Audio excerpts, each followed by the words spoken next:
Baru ni ahli parlimen, Langkawi. Saya tak tahu lawak bodoh apa dia nak buat. Dia pergi panggil ni perempuan ni main ke Langkawi, melawat Langkawi tak payah pakai baju, tak payah pakai apa-apa. Hang punya bodoh punya lawak. Dah tua pun bodoh. Takkanlah melawak macam tu dalam parlimen. Saya minta maaf lah, parti apa pun tak kisahlah. Tapi benih ni bukan benda buat lawak. Tak kisahlah orang tu bukan Islam ke apa, tak ada buat lawak macam tu. Jemput mai sini boleh. Tak. Ni lawak tak boleh buat lawak gini.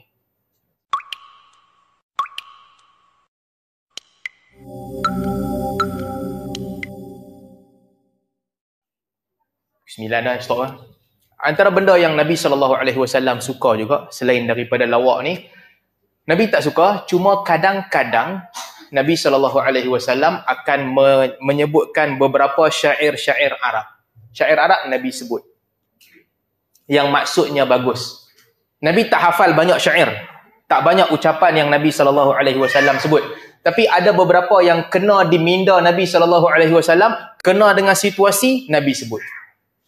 Satu ketika Nabi SAW jalan, ada batu jatuh, luka tangan Nabi SAW. Nabi kata, hal anti illa usbu' damiti wa fi sabilillahi laqiti. Ini syair yang diucapkan oleh Abdullah ibn Rawahah. Nabi ulang ucap syair tu. Kamu ini tidak lain, tidak bukan adalah satu jari yang berdarah. Dan kamu akan bertemu di jalan, kamu akan bertemu wa fi sabilillahi ma laqiti. Kamu akan bertemu di jalan Allah Subhanahu wa taala. Jadi Nabi ulang ucap perkataan yang ahli syair sebut. Antaranya, kalau dalam riwayat disebutkan, kalau Nabi SAW tunggu berita, lambat sampai berita tu, Nabi akan ucapkan ucapan Tarfah bin Abd. Antara ucapan dia, wa ya'tika bil akhbar man lam tuzawwid. Duk tunggu, akhirnya orang yang tak disangka-sangka yang membawa berita itu. Wa ya'tika bil akhbar man lam tuzawwid. Orang yang hang tak sangka pun, bukan hang suruh dia bawa berita, dia yang bawa last sekali. Ini ucapan Turfah. Nabi SAW ulang-ulang. Syair dia panjanglah. Satubdi lakal ayyam ma kunta jahilan. Hari-hari akan menunjukkan perkara yang engkau jahil dan tidak ketahui. Wa ya'tika bil akhbar man lam tuzawwid. Dan khabar akan didatangkan oleh orang yang engkau tak harap daripada dia. Syair tu Nabi SAW sebut satu potongan daripada syair itu. Nabi SAW juga sebut, antara syair yang Arab yang paling bagus adalah perkataan Labid ibn Rabi'ah. Dia kata, ala kulla syai'in ma khalallah batil.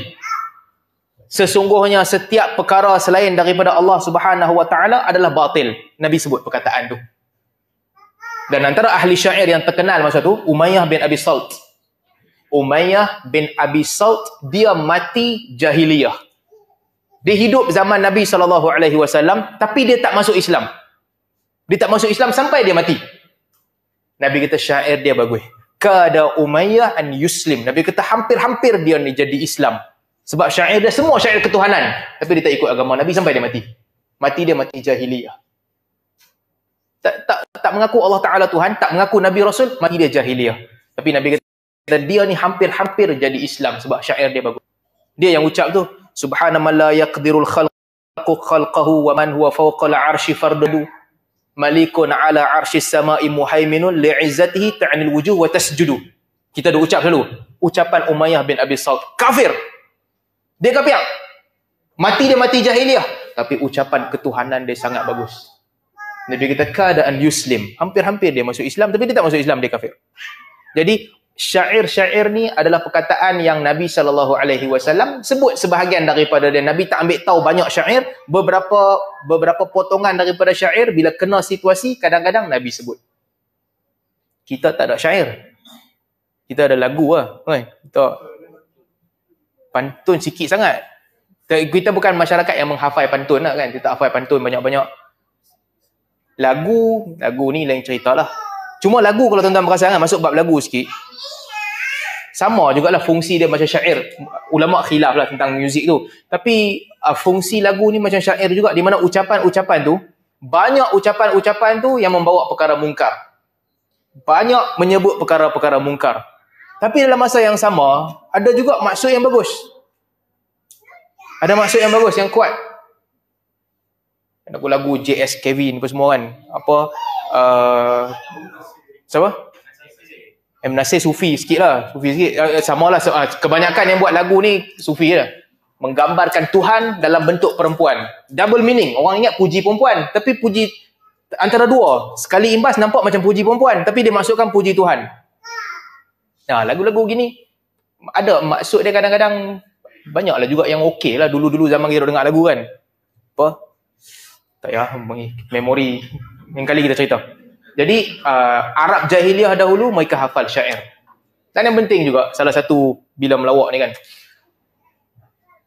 Nabi SAW sebut, "Inna mimma adrakan nas min kalamin nubuwatil ula idza lam tastahi fasna' ma syi'ta." Antara satu perkara yang diwarisi daripada ucapan nabi-nabi terdahulu, kalau tak malu buat apa suka. Malu penting kan. Kan lawak-lawak yang berunsur lucah. Lawak berunsur lucah. Laki duduk sama laki, satu kumpulan. Melawak pergi kat hampa. Kan? Satu kumpulan laki, memang dah biasa cakap apa-apa cakap, suka hati. Tak ada orang tahu, sendiri cakap. Tapi dalam majlis-majlis terbuka, yang bercampur, ada yang muda, ada yang tua, ada laki, ada perempuan, ini tak boleh. Sebab tu dalam hadis Nabi SAW sebut, kalau tak malu, buatlah apa yang kamu nak buat. Dan kadang-kadang yang lawak jenis lucah ni, orang agama suka-suka. Pelawak pun dulu kan, lawak lucah ni mungkin dulu-dulu kala saya tak tahulah. Tapi sebelum ni dalam TV apa semua dijaga skrip. Tak ada lah lawak lucah yang keterlaluan. Tapi sekarang pelawak cerita malam Jumaat dia nak buat apa dengan bini lah apa. Ini semua benda-benda yang apa nak cerita kat orang. Ini bukan untuk buat orang gelak.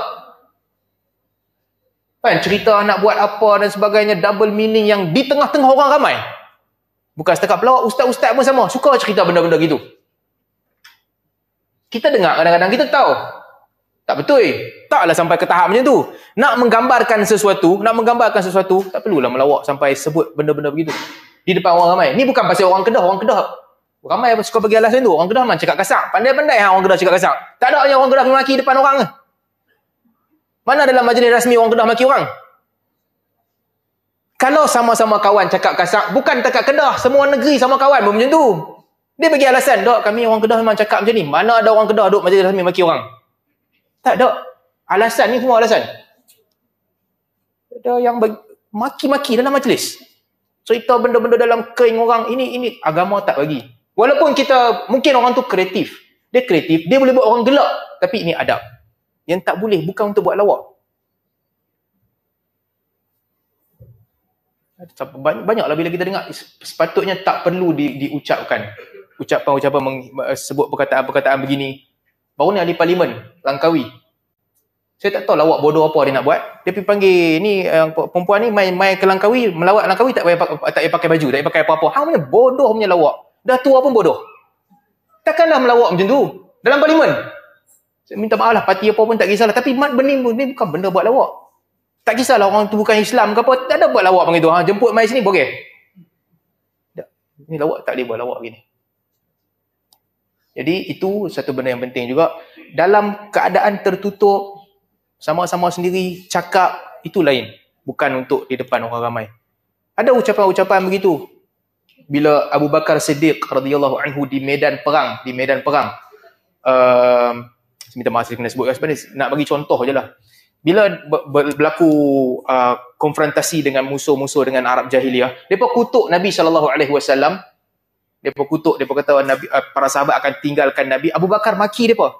Abu Bakar kata umsur badara lat. Maaflah, Abu Bakar sebut isap kemaluan lat. Kutuk mereka. Tapi ini dalam konteks begitulah. Dalam konteks tengah perang, mereka maki, dia maki mereka balik. Konteks kena begitu. Tapi bukanlah ucapan-ucapan begini untuk diucap buat lawak depan orang ramai. Itu tak boleh. Ada penceramah cerita apa? Naik motor besar kena naik laju. Kalau naik slow nanti terbakar. Inilah lelaki punya ni. Apa nak buat lawak macam ni? Di depan orang ramai. Betul yang perempuan ramai-ramai pun gelak. Gelak, sonok-sonok. Tak, ini bukan untuk buat lawak. Dia ada adab. Ucapan-ucapan yang berunsur lucah begini bukan untuk dipersembahkan kepada orang ramai. Sekurang-kurangnya malu lah. Jadi saya ingat saya berhenti setakat tu dulu untuk hari ni. Kalau ada soalan, kita buka soalan sikit. Kalau tak, kita berhenti setakat ni.